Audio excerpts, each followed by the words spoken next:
I'm Tash Corbin, and this is the Heart-Centered Business Podcast.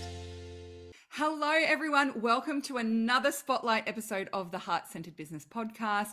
I'm joined today by the amazing and magical Christine Collins. Now, I love Christine because she has helped me with her hypno-pothecary, which is this amazing hypnosis audio library, apothecary, full of powerful hypnosis audios. And I love listening to just little ones here and there. They get me in the right mindset. They help me to overcome some of my blocks. It's absolutely brilliant. And also I'm part of her Magick and Creation program as well, which is brilliant for bringing together that magical manifesting side of being a business owner and sharing what it is that you have to offer in your creations, as well as some really tangible and practical ideas and advice as well. So Christine is someone that I have followed for many years, and I'm so excited to have on the podcast today. Welcome, Christine. Thank you. Thank you so much. It's delightful to be here. So good. And today we're actually going to be talking about magical messaging and mindset. And so, Christine, I really wanted to have this conversation with you because I love your magical, mystical take on a lot of the things that we do as business owners. So I'd love to start by asking, as you know, I'm a big fan of having very strong messaging, but what do you mean when you say magical messaging? Yeah, that's such a great question. And because messaging can mean a lot of different things to a lot of different people. And so the blend that I have brought together comes from my very eclectic background. I have a master's in psychology and then one in marketing, but also I bring in this side of hypnosis and then the mindset. And so I've kind of taken all of that and married it together. And it is with a focus for intuitive solopreneurs because, we bring an extra element in with our intuition. So that is part of the magic in Magickal. But then there's also this piece of being neuro-informed and really understanding and respecting the psychology of our audience and our clients and making sure that we are taking good care of them as well as good care of our own mindset at the same time.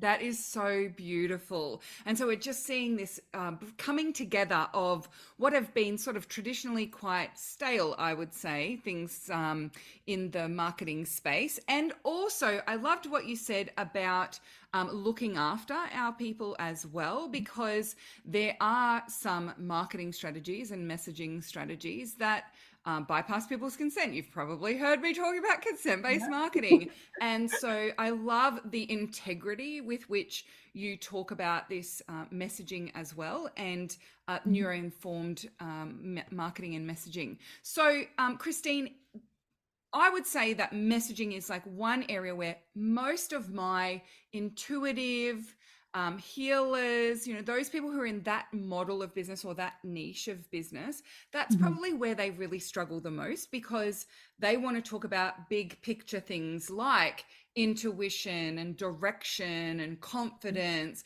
but it is difficult sometimes to translate that into something tangible or something that people understand. You can often have big, shiny, lovely, sparkly words, but people don't actually get it and understand. So for people who are in that situation, your people in that intuitive space or in that healing space, in that very eclectic space as well, I would say, a lot of things that they bring together, what advice would you have for them about really honing in on messaging that's going to attract the right clients?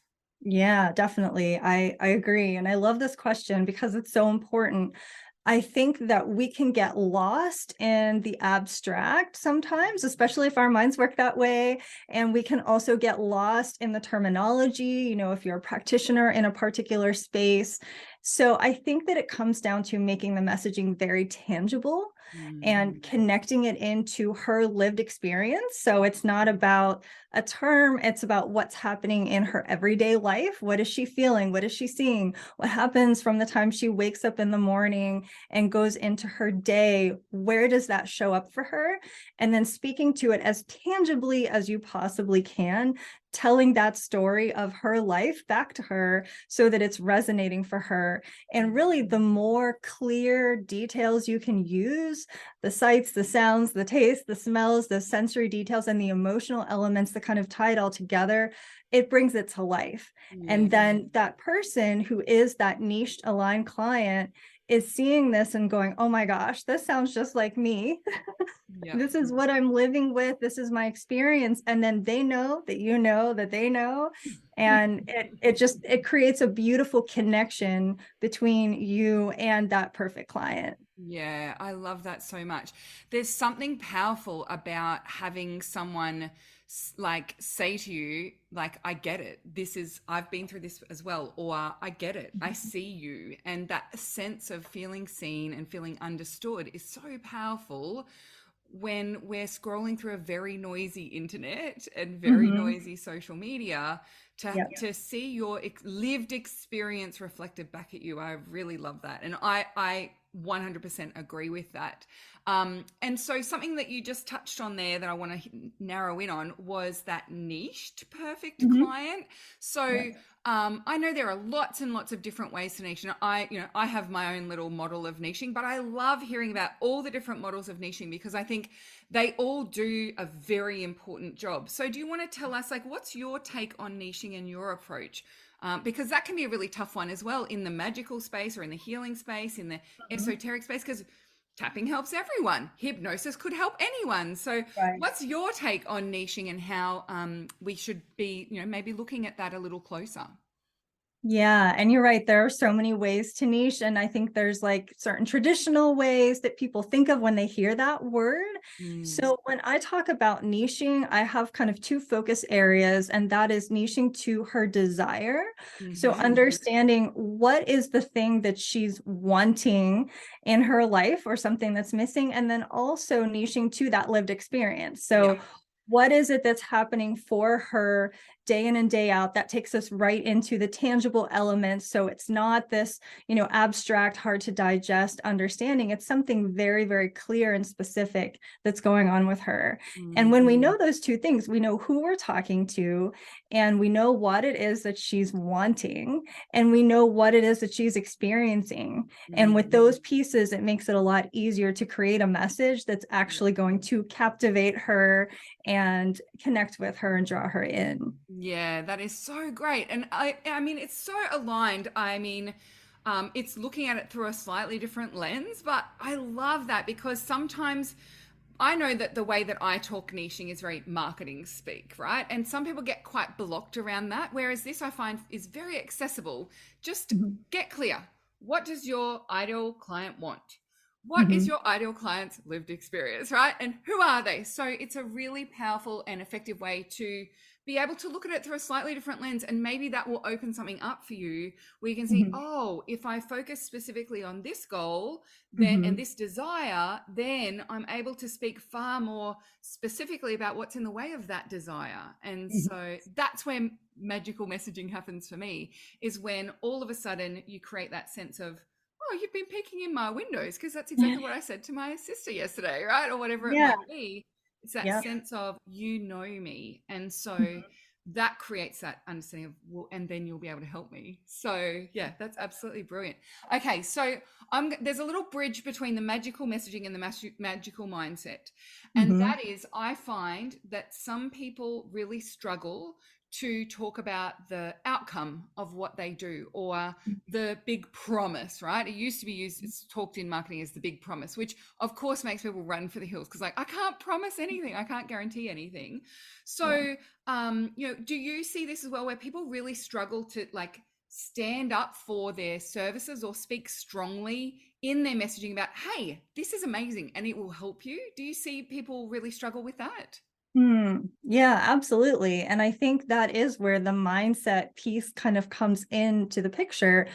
Because if we don't have that sort of confidence in it, it's going to show through for sure in the messaging. And I think we can all kind of go back to, an experience or person or something somewhere along the way that has kind of created a negative belief that maybe we're still carrying. Mm. and still continuing to hold on to that belief, we may not even be fully conscious of it. It's going to show up in lots of different ways as we're trying to communicate, because of the, it informs the way we do everything. If we have a belief that we're not good at something or we're deficient in some way, it comes through in the way that we speak, in the way that we write, in the way that we interact with other people. And so until we get that kind of cleared up for ourselves, our messaging will always fall flat without that mindset element kind of built in. Yeah, absolutely. And it can just show up in such sneaky ways, right? Like, I often will receive emails from people, and it almost sounds like the email is an apology. Like, I'm so sorry to sell to you today. Like, normally Mhm. I just give you great free stuff, but Yeah. I've got a little thing, right? So sometimes it's that sense of like apology or, yeah, just not like you've got something really amazing and you're not telling us clearly exactly why it's so amazing. What are other Mhm. ways that it shows up that you see? Like, what could be some of those clues about those mindset blocks or clues about the way that we message? Yeah, well, one of the most common things that I hear and see is people talking about how things feel hard, content Mm-hmm. feels hard, creating things feels hard. And usually to me, that's an indication of a lack of flow. And Mm-hmm. flow is directly connected to your mindset. So Right. when Yep. we haven't been taking care of that mindset, we haven't been giving ourselves downtime that we need to work on mindset, it can really manifest itself in our content. And the first thing I notice when I'm overbooking myself or kind of running around a little bit too much is that my content starts to dry up and my copy gets really boring and it starts to get more generic. And like we were talking about with not being tangible and clear and specific, usually that's an indication for me that I haven't been doing my hypnosis audios. I haven't been taking that time out to create and generate that flow that Mm-hmm. brings in all of the juicy ideas. And it sounds really like common sense, but when we get busy, we get out of flow. And when Yeah. we get out of flow, we get mindset blocks, mindset wobbles, a lack of good ideas, things just kind of feel stuck. And so it's a great time for us to like take that step back and dial up the mindset piece because it absolutely affects the messaging side of everything. Yeah, absolutely. And then if content feels hard, creating feels hard, then showing up on social media feels hard. Mhm. We might share a safer message because we don't want to be seen right Yeah. now. Or, there's Yeah. just so many ways that it can impact on that messaging and also then our presence as well. So Mhm. if someone is feeling that way, right? They're feeling like they are maybe wearing an invisibility cloak online, like no one's seeing what they're doing, or creating content feels hard, or they feel like they're not allowed to sell to their audience. They feel like they're in apology state when they're selling. What would Mhm. be your advice, in terms of some practical ways that people could get that mindset back on track or uncover and clear some of those things in the way? Yeah, well, my favorite number one thing is hypnosis. Mm-hmm. There are some other ways that you can get into flow. The reason that I like hypnosis so much, though, is because it does two things really well at the same time. One is it gets you really deeply relaxed, so you get that restorative time, that Yeah. like juicy downtime. But it also can help with mindset wobbles and blocks at the same time that you're relaxing and getting rejuvenated.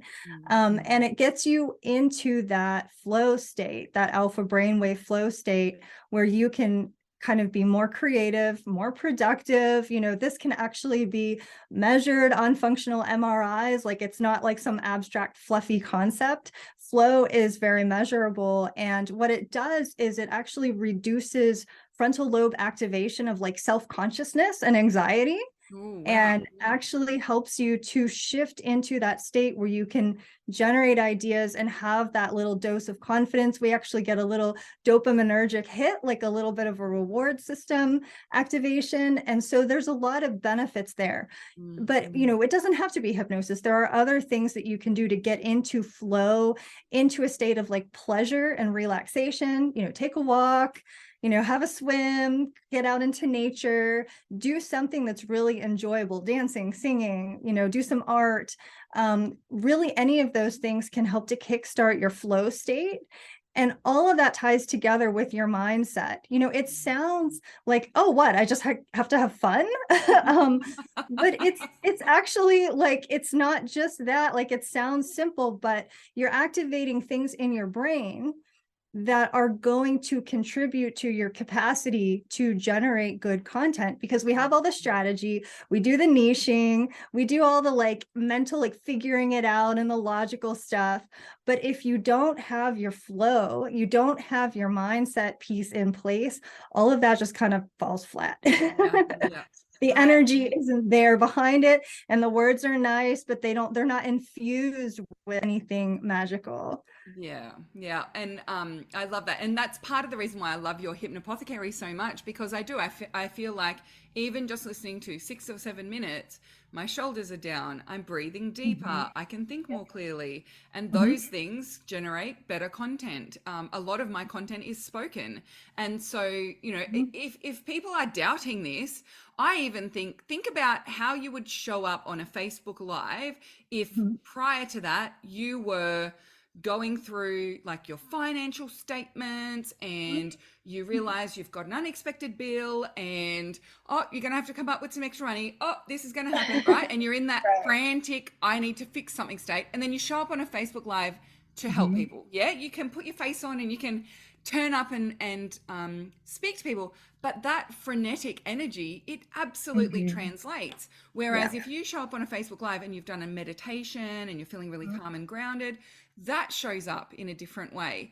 For me, a lot of the Facebook Lives that I do is right after like something fun, or I've been playing with Munchkin, or I've been having a laugh with my partner. And so, it's that sense of excitement and happiness that comes through, but it's not like this frenetic, tense type of excitement. And so, even just seeing it reflected in like what you do right before you do something like show up on video, that impacts as well, as you said, like what you do right before you write an offer for social media. It doesn't have to be on video that it makes a difference, because your choice of words will be different. The anxiety with which you need to get this done will be different. The pressure that you put on it to make some money will be different. And so that's really powerful to just stop and pay attention to. If you struggle to understand, like, am I in a good mindset now? I don't really know. Then, well, what did I just do? And how is that making me feel? That's a big indicator of whether you're in that flow state. Yeah. Yeah. So powerful. Yeah, I agree. Very cool. Now, Christine, you have a really cool free resource that everyone can tap into. Do you want to tell people a little bit about that? Yeah, sure. So I ran a webinar. It's called Neuro-Informed Messaging, and it is now available as an evergreen training. And it's just under 45 minutes, so it's not super long, but we talk through some of the things that we can do as messengers and marketers in terms of taking care of that client mindset and making sure that we are not doing further harm unintentionally, because I fully believe most of the things that I see or that are happening, it's just because people aren't aware. And, where would we have learned these things? So they didn't teach it in school. So it's just understanding some of the kind of the neuroscience and the neurolinguistics behind different buyer styles. Like, there are some people who need additional time to make a decision. So having, some kind of really quick turnaround time for a sales process is not ideal for those people. There are other people who need to see the little details, not just the big picture, in order to feel safe to make a purchase. They need to know the day and time. That's really important for them.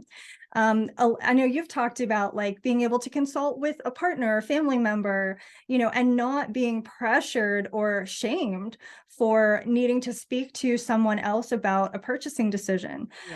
So there are some really simple key things that we can build into our messaging and our marketing as a whole that help to protect the mindset of the client, also prevent further harm. We've all been harmed from marketing over the course of many years. Women in particular have been targeted as, we're told we're not enough of this, and we're not good at this, and we're not beautiful enough, smart enough. We don't, all these different things. And we can certainly avoid some of those things in our own messaging.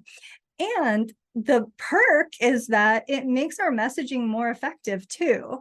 Yeah. So we're protecting the client and taking good care of them, but we're also protecting our own business, and we're marketing in a way that is much more impactful, doing more desire-based marketing, focusing in on that desire and the beautiful horizon of possibilities that she can grow towards, as opposed to like the pain and shame game of, you know, making her feel like crap. You know, it's really not necessary. And it's also, from a neuro perspective, it's much less effective too.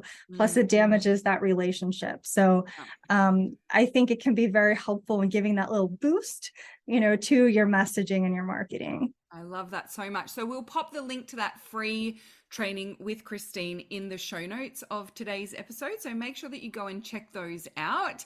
Thank you so much for all of this, Christine. I think this is such a great conversation. And I just love the alignment between the consent-based marketing stuff that I talk about, the niching and the messaging, and then your beautiful, magical, intuitive approach to some of those concepts. It's less rigid and it's less marketing speak, and it makes it so much more accessible and understandable as well for people who maybe aren't in that space, right? Who aren't able to get into that kind of detail and don't enjoy that process. I think that the way that you do marketing and messaging, it's just so enjoyable. It's so beautiful. And it is magical is the exact right word for it, because it does feel like it's very magical. So thank you again, Christine, for coming along on the podcast. The question that I ask at the end of every podcast on the Spotlight is, if I was to quote you on something, what is it that you would want me to say? In the context of this discussion, I would say that our mindset is really the landscape that our messaging lives on and thrives on. And really, just like we talked about, without having that piece, our messaging is just falling flat. Yeah, so they really tie together. That is so powerful. What a great visual as well, right? So the landscape is where the messaging is built, and the mindset is what is the foundation, that structure underneath it. I love that so much. Well, thank you everyone for joining us for this episode of the Spotlight series. Thank you, Christine, again for coming along. Make sure that you go and check out those show notes, because we'll have links to Christine on socials as well as that free training. And until next time, we cannot wait to see you shine. Bye for now. Would you like more tips, tools, and resources to help you grow your heart-centered business? Head to tashcorbin.com today.